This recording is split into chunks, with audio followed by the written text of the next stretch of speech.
ಸಾಂಪ್ರದಾಯಿಕವಾಗಿ ಮತ್ತೆ ವೇತನ ಆಯೋಗದ ಶಿಫಾರಸಿನ ಪ್ರಕಾರ ಕೊಡಬೇಕಾಗಿರುವಂತದ್ದು. ಆ ಹಿನ್ನೆಲೆಯಲ್ಲಿ ಸರ್ಕಾರ ಒಳ್ಳೆ ನಿರ್ಧಾರಗಳನ್ನ ತೆಗೆದುಕೊಳ್ತದೆ ಅನ್ನುವಂತ ವಿಶ್ವಾಸ ಇದೆ. ಮತ್ತೆ ಸಾಕಷ್ಟು ಬಾರಿ ಪ್ರಯತ್ನಗಳನ್ನ ಇವಾಗ ಅಂತಲ್ಲ, ಆ ವೇತನ ಆಯೋಗ ಸಮಿತಿ ರಚನೆ ಆಗೋದ್ರಿಂದ ಹಿಡಿದು ಅಲ್ಲಿಂದ ಇಲ್ಲಿವರೆಗೂ ಕೂಡ ನಿರಂತರವಾಗಿ ಸರ್ಕಾರದ ಮೇಲೆ ನಾವು ಒತ್ತಡವನ್ನು ಹಾಕ್ತಾನೆ ಇದ್ದೀವಿ. ಸೊ ಆ ಪ್ರಯತ್ನಗಳು ನಿರಂತರವಾಗಿ ನಡೀತಾನೆ ಇರುತ್ತೆ. ಪರ್ಸೆಂಟ್ ಏನ್ ರೆಕಮೆಂಡೇಶನ್ ಆಗಿದೆ ಅದ್ರ 17% ಅನ್ನ ಸರ್ಕಾರ ಈಗಾಗಲೇ ಕೊಡ್ತಾ ಇದೆ.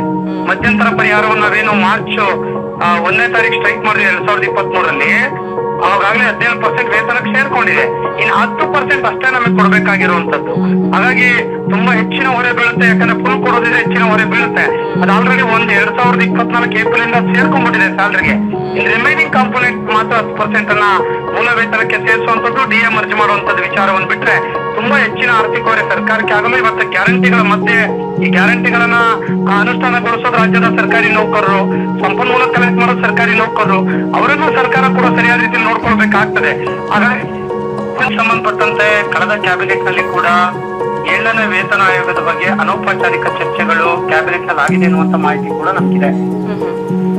ಅದಕ್ಕೆ ಸಂಪೂರ್ಣವಾಗಿ ಇವತ್ತು ನಡೆದಂತ ಕ್ಯಾಬಿನೆಟ್ ನಲ್ಲೂ ಕೂಡ ಅದು ಚರ್ಚೆಗಳಾಗಿರ್ಬೋದು. ಸಹಜವಾಗಿ ಇಂದಿನ ಕ್ಯಾಬಿನೆಟ್ ನಲ್ಲಿ ಕೂಡ ಏನ್ ಖರ್ಚಾಗ್ಬೋದು, ಎಷ್ಟು ಕೊಡ್ಬೇಕು, ಏನು ಅನ್ನುವಂತ ಚರ್ಚೆಗಳಾಗಿದೆ ಅನ್ನುವಂತ ಮಾಹಿತಿ ಸಿಕ್ಕಿದೆ. ಸ್ವಲ್ಪ ಜಾರಿ ಆಗ್ಬೇಕು ಅನ್ನುವಂಥದ್ದು ಜುಲೈ 22ರಿಂದ ನಮ್ ಡಿಮ್ಯಾಂಡ್ ಇದೆ. ವರದಿ ಕೊಡುವಂತದ್ದು ಲೇಟ್ ಆಯ್ತು. ಅದ್ರ ಜೊತೆ ನೀತಿ ಸಂಹಿತೆ ಜಾರಿಗೆ ತಗೊಂಡಂತ ಲೋಕಸಭಾ ಎಲೆಕ್ಷನ್ಸ್ ಎಲ್ಲ ಕಾರಣಕ್ಕಾಗಿ ಒಂದಿಷ್ಟು ವಿಳಂಬಗಳಾಗಿದೆ. ಸೊ ಅದೇನೇ ಇರಲಿ, ಈಗಾಗಲೇ ವರದಿ ಕೊಟ್ಟಾಗಿದೆ, ಸರ್ಕಾರದ ಕೈ ಸೇರಿದೆ.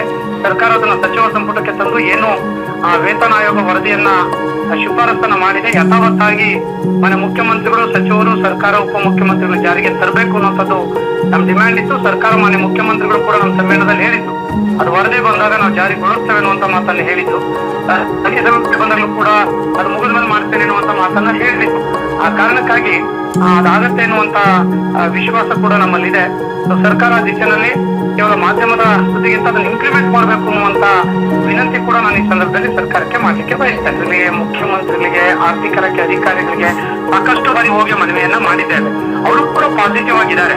ಸೊ ಇಮಿಡಿಯೇಟ್ ಆಗಿ ಮಾಡ್ತೇವೆ ಅನ್ನುವಂತ ಮಾತನ್ನ ಹೇಳಿದ್ದಾರೆ. ಆ ಹಿನ್ನೆಲೆಯಲ್ಲಿ ಸಂಘಟನೆ ಶಕ್ತಿ, ಸಂಘಟನೆ ಡಿಮ್ಯಾಂಡ್ ಮತ್ತೆ ಸಾಂಪ್ರದಾಯಿಕವಾಗಿ ಮತ್ತೆ ವೇತನ ಆಯೋಗದ ಶಿಫಾರಸಿನ ಪ್ರಕಾರ ಕೊಡಬೇಕಾಗಿರುವಂತದ್ದು. ಆ ಹಿನ್ನೆಲೆಯಲ್ಲಿ ಸರ್ಕಾರ ಒಳ್ಳೆ ನಿರ್ಧಾರಗಳನ್ನ ತೆಗೆದುಕೊಳ್ತದೆ ಅನ್ನುವಂತ ವಿಶ್ವಾಸ ಇದೆ. ಮತ್ತೆ ಸಾಕಷ್ಟು ಬಾರಿ ಪ್ರಯತ್ನಗಳನ್ನ ಇವಾಗ ಅಂತಲ್ಲ, ಆ ವೇತನ ಆಯೋಗ ಸಮಿತಿ ರಚನೆ ಆಗೋದ್ರಿಂದ ಹಿಡಿದು ಅಲ್ಲಿಂದ ಇಲ್ಲಿವರೆಗೂ ಕೂಡ ನಿರಂತರವಾಗಿ ಸರ್ಕಾರದ ಮೇಲೆ ನಾವು ಒತ್ತಡವನ್ನು ಹಾಕ್ತಾನೆ ಇದ್ದೀವಿ. ಸೊ ಆ ಪ್ರಯತ್ನಗಳು ನಿರಂತರವಾಗಿ ನಡೀತಾನೆ ಇರುತ್ತೆ ಮೇಡಮ್. ಅದ್ರ 17% ಅನ್ನ ಸರ್ಕಾರ ಈಗಾಗಲೇ ಕೊಡ್ತಾ ಇದೆ. ಮಧ್ಯಂತರ ಪರಿಹಾರವನ್ನು ನಾವೇನು ಮಾರ್ಚ್ 1ನೇ ತಾರೀಕು ಸ್ಟ್ರೈಕ್ ಮಾಡಿದ್ವಿ 2023ರಲ್ಲಿ, ಅವಾಗಲೇ 17% ವೇತನಕ್ಕೆ ಸೇರ್ಕೊಂಡಿದೆ. ಇನ್ನು 10% ಅಷ್ಟೇ ನಮಗೆ ಕೊಡ್ಬೇಕಾಗಿರುವಂತದ್ದು. ಹಾಗಾಗಿ ತುಂಬಾ ಹೆಚ್ಚಿನ ಹೊರೆ ಬೀಳುತ್ತೆ. ಯಾಕಂದ್ರೆ ಫುಲ್ ಕೊಡೋದಿದ್ರೆ ಹೆಚ್ಚಿನ ಹೊರೆ ಬೀಳುತ್ತೆ. ಅದು ಆಲ್ರೆಡಿ 2024 ಏಪ್ರಿಲ್ ಇಂದ ಸೇರ್ಕೊಂಡ್ಬಿಟ್ಟಿದೆ ಸ್ಯಾಲರಿಗೆ. ಇನ್ ರಿಮೈನಿಂಗ್ ಕಾಂಪೋನೆಂಟ್ ಮಾತ್ರ 10% ಅನ್ನ ಮೂಲ ವೇತನಕ್ಕೆ ಸೇರಿಸುವಂತದ್ದು, ಡಿಎ ಮರ್ಜ್ ಮಾಡುವಂತದ್ದು ವಿಚಾರವನ್ನು ಬಿಟ್ರೆ ತುಂಬಾ ಹೆಚ್ಚಿನ ಆರ್ಥಿಕ ಹೊರೆ ಸರ್ಕಾರಕ್ಕೆ ಆಗಲ್ಲ. ಇವತ್ತು ಗ್ಯಾರಂಟಿಗಳ ಮಧ್ಯೆ ಈ ಗ್ಯಾರಂಟಿಗಳನ್ನ ಅನುಷ್ಠಾನಗೊಳಿಸೋದು ರಾಜ್ಯದ ಸರ್ಕಾರಿ ನೌಕರರು, ಸಂಪನ್ಮೂಲ ಕಲೆಕ್ಟ್ ಮಾಡೋದು ಸರ್ಕಾರಿ ನೌಕರರು, ಅವರನ್ನು ಸರ್ಕಾರ ಕೂಡ ಸರಿಯಾದ ರೀತಿಯಲ್ಲಿ ನೋಡ್ಕೊಳ್ಬೇಕಾಗ್ತದೆ. ಹಾಗಾಗಿ